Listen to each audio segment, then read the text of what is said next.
Magandang hapon po.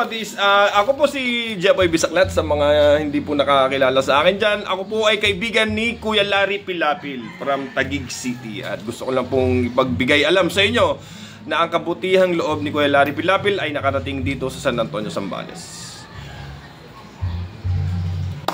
Naipangako po niya sa bata nung nakaraang December na magbibigay siya ng tulong dito para sa kanyang pag-aaral. So, eto na po yung araw na ngayon.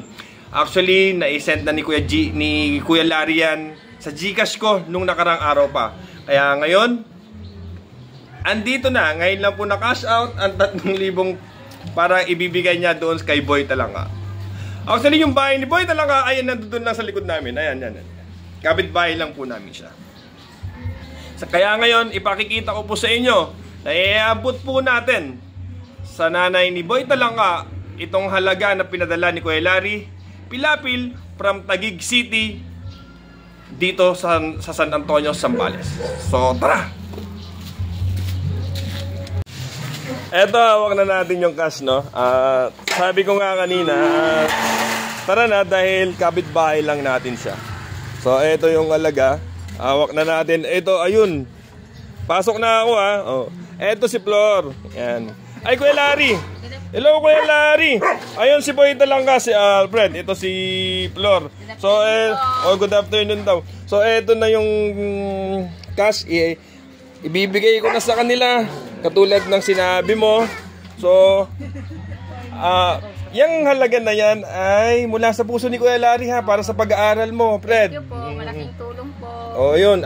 Fred, ano masasabi mo kay Kuya Larry? May message ka kay Kuya Larry? Sasabihin mo siya nagbigay ng gamit mo. Thank you po. Oy, thank you daw. O, so, ikaw naman, Flor. Ano masasabi mo kay Kuya Larry? Ay, more blessing po. Sana po mas marami po yung matulungan nyo ng ganito po. Yun. Thank you po. So, Kuya Larry, no, mag-update na lang tayo pagkatapos nilang ma-enroll si Alfred at saka makabili ng mga gamit sa schools at saka sa sapatos, siguro. Siguro, okay naman. So, Kuya Larry, more blessings sa'yo, no? Eto nga, kapitbahay lang namin siya, talagang kadikit lang, no? Maraming salamat, Kuya Larry, okay? Thank you po. Thank you very much po. So, ayun, nakita na natin na inabot na natin yung binigay na tulong na binigay mo, Kuya Larry Pilapil. Pagpapatunay lang na pagka gustong tumulong, may paraan. Pagka ayaw, may dahilan. Kaya sa'yo, Kuya Larry Pilapil, si Kuya Jeboy Bisaklat ay buong pusong sumasaludo sa'yo. Kaya mag-iingat ka lagi sa mga ginagawa mo. More blessings to come. Sana makamtan mo kung ano man ang mga gusto mong marating sa buhay. So, good luck, Kuya Larry. Hanggang sa susunod.